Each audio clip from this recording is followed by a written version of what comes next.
So apparently, a Vomitoreum is a passage placed near the seats in theater venues. An interesting curiosity, but I don't blame anyone for thinking it has something to do with vomit.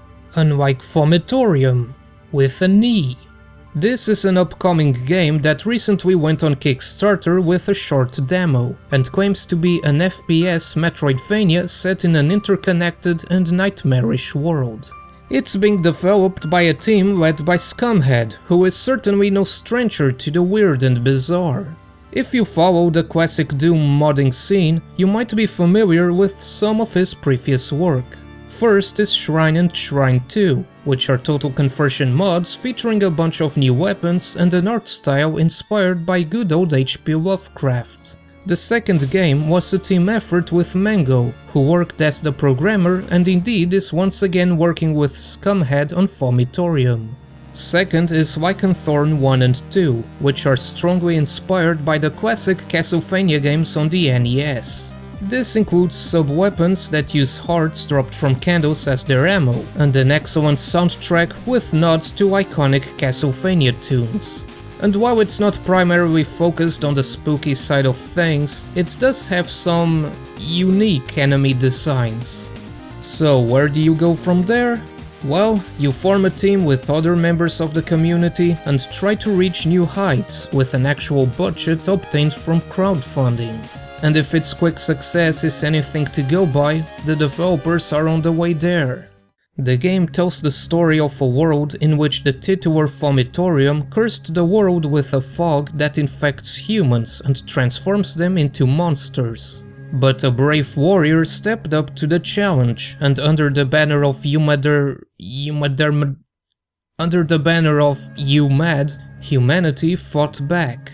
His army of soldiers swayed the infected, the Masons purged the land with their magic, and the horrors devoured the infection. UMAD defeated Vomitoreum with his magic sword, and the infection seemed to have been vanquished. But not for long. The infection came back stronger and nobody could stop it. UMAD retreated to his temple and the horse ran away. But the Masons refused to give up, and after countless failed experiments, they created the ultimate cure, a superpowered soldier called the Nephilim. And so the player takes control of the Nephilim, and after a short tutorial, you set out on a journey to cleanse the world of this plague, once and for all. The art style itself might look like something out of the deep end of Lovecraft's brain, but its main inspiration comes from a Polish artist named Zdzisław Beksiński. During his life, he became well known for his fantastic realism, in which he depicted bizarre scenes of death, decay, and lots of body horror. Yeah, you know what I'm talking about. Those disfigured shapes that almost resemble a human but are twisted and curved in uncomfortable ways, like some sort of Junji Ito manga.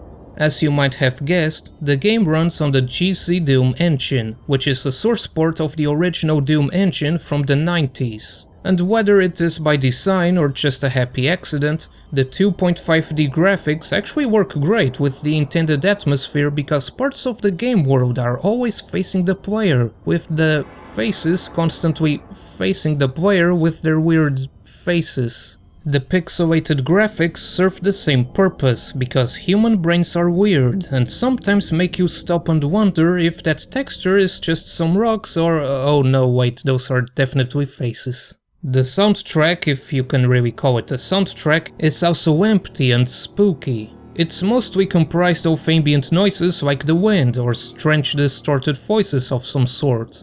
Everything that moves also makes creepy noises and high-pitched squeals, including the Nephilim himself, who doesn't sound like he's having a very good time, but hopefully you will.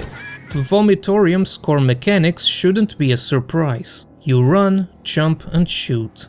But given its Metroidvania label, part of the gameplay involves exploring the levels, backtracking and exploring new areas that were previously unreachable.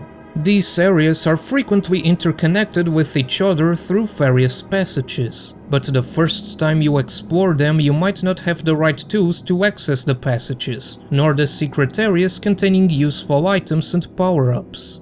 But as you progress throughout the game, you acquire a number of weapons and abilities that let you overcome these setbacks and find shortcuts between distant areas. At the very beginning, you pick up the Colt pistol, which deals low damage but can be fired quickly and has infinite ammo.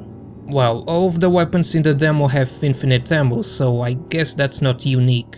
The Bunker Gauntlet serves as both a weapon and a tool for exploration, punching enemies in the face, as well as breaking bunker blocks. Later you get the Trench Gun, which is your arcadey type of shotgun that fires 5 bullets in an arc. Near the end you can find the Blunderbuss, which has a really cool equipping animation and launches a projectile that explodes on contact and can displace bunker blocks. Unfortunately, it's very easy to miss it, and it comes so late in the demo that you get basically no use out of it anyway.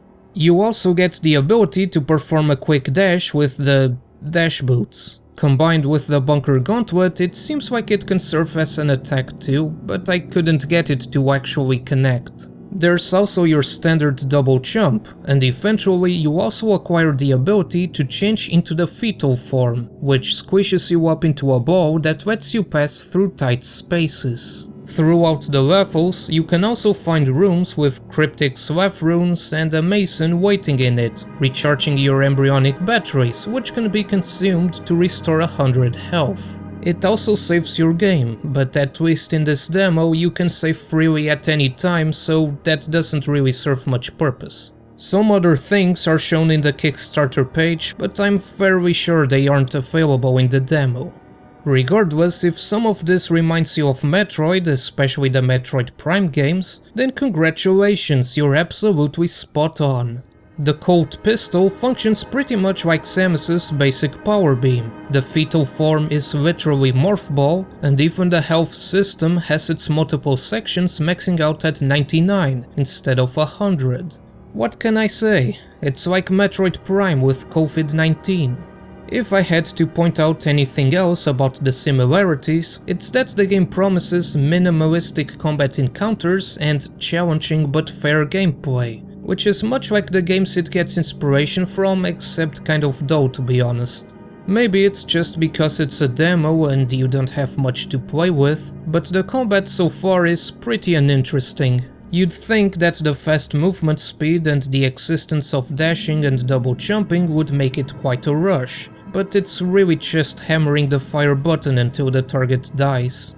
Sometimes enemies are also placed in positions that lets you cheese them from a distance without them ever getting a chance to retaliate. And because you have infinite ammo, there are no repercussions for just mashing the fire button. Similarly, the demo has 2 bosses who are both equally boring because they can both be dispatched by just casually strafing around them in circles and hitting them with the pea shooter.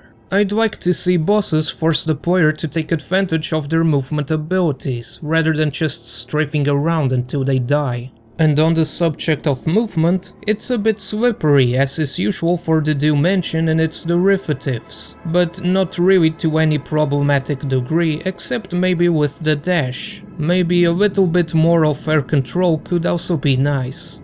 The demo also has vertical auto-aiming on by default, which comes back to how the classic Doom games worked, but since Vomitoreum has a lot of verticality, you might prefer it disabled.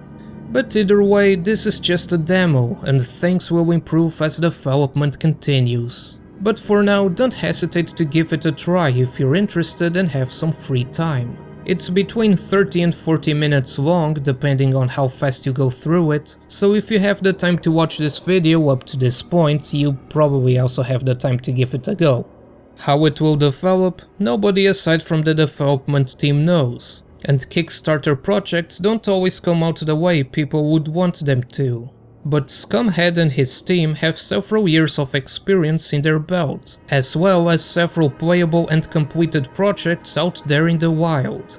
And from how it looks so far, Vomitoreum is looking to become another successful mark on their record.